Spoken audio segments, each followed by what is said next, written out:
Oui, je dois parler ici de la polygamie. Mon nom c'est Luc Degla. Je suis ingénieur en génie mécanique et je suis écrivain de la langue allemande. J'ai étudié 4 ans d'abord à Moscou avant d'arriver en Allemagne où je vis depuis 1994. Et d'ailleurs, je me décris dans l'une de mes biographies comme une personne qui se sentirait aussi bien à l'aise dans un bar comme avec des professeurs à l'université. Mais aujourd'hui, je décide de vous parler de la polygamie.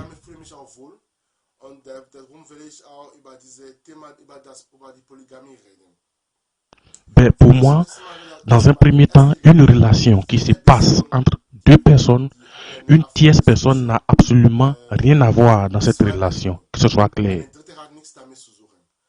Donc, en un mot, si je suis avec une femme, aucun voisin n'a un droit de regard sur cette relation. Dès l'instant où la femme est d'accord pour que j'ai une autre femme, ça, c'est notre problème. Et contrairement à ça aussi, si je suis d'accord pour que les un, deux ou trois hommes, il n'y a pas de problème, c'est notre problème. Mais qu'est-ce qui se passe quand on vient comme Africain en Europe? À chaque fois qu'on vous parle, on vous parle pratiquement toujours de polygamie. Et sans transition, je vais passer aux œuvres que j'ai écrites, je vais vous les présenter.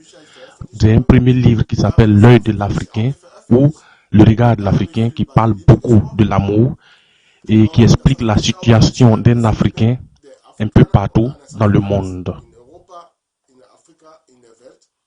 J'ai écrit un guide pour tous les étudiants étrangers en Europe et aussi j'ai écrit à côté un livre qui s'appelle Fresh Eyes qui veut dire impudence en français. Et j'ai beaucoup écrit sur l'amour. Et l'amour est une chose avec laquelle la plupart d'entre nous ont une certaine expérience. Ou bien nous tous avons une certaine expérience.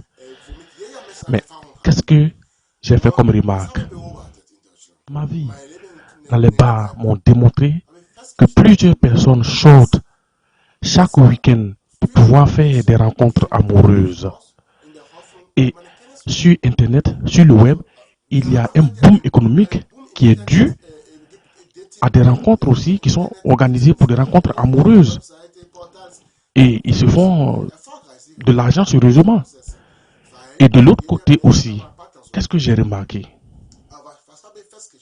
J'ai effectivement remarqué que pendant que l'Africain a une ou deux copines qui sont fixes, l'Européen a une ou deux copines ou plusieurs aussi.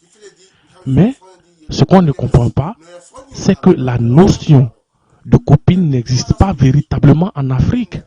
Quand vous rendez visite une ou deux fois à une femme ou à un homme, on vous demande déjà comment va votre homme ou bien votre mari ou bien comment va votre femme.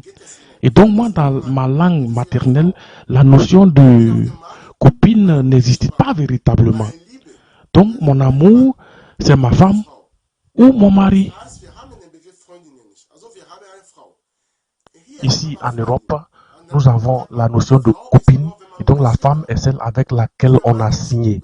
Et donc en regardant ça de plus près, je pourrais dire que nous avons en Afrique ce qu'on appellerait la polygamie statique qui n'évolue pas. Donc j'ai une femme, j'ai deux femmes ou plusieurs et ce processus est clair. Mais en Europe, nous avons ce qu'on pourrait appeler la polygamie dynamique parce qu'on a plusieurs copines et ce processus est dynamique aussi. On pourrait représenter tout cela par une fonction mathématique AX plus B et B étant une constante qui représente la femme à la maison et AX serait alors une variable qui serait le nombre de copines chaque mois et autres. Et donc le nombre de femmes total serait AX plus B. On pourrait penser que c'est pas très juste, mais quand on est tout seul, on est toujours amené, femme comme garçon, à appeler. On ouvre son carnet d'adresse, on appelle tel ou tel pour aller au cinéma ou aller ailleurs. Et c'est tout cela que moi j'appelle qui fait partie en fait du nombre de femmes ou de copines. Je crois que la polygamie n'est pas une problématique typiquement africaine et ne doit pas forcément aussi être combattue. Et aussi sur le plan de l'émancipation ne doit pas être forcément vu d'un mauvais œil. Il faut surtout laisser à chacun le droit de juger à l'intérieur de son couple. Quand je regarde aussi autour de moi ici, en Europe, je vois qu'il y a plusieurs femmes qui seraient vraiment très heureuses d'avoir un ami et aussi, dans l'autre sens, beaucoup d'hommes qui sont très heureux d'avoir des copines. Sauf que les hommes ont eu d'autres solutions qui est d'aller voir des prostituées alors que les femmes n'ont pas vraiment cette solution. C'est un peu la différence. En conclusion, ce qui concerne la polygamie ou même les fidélités, il faut savoir rester souple, savoir raison garder et communiquer beaucoup et pouvoir s'expliquer. C'est le plus important. Je vous remercie.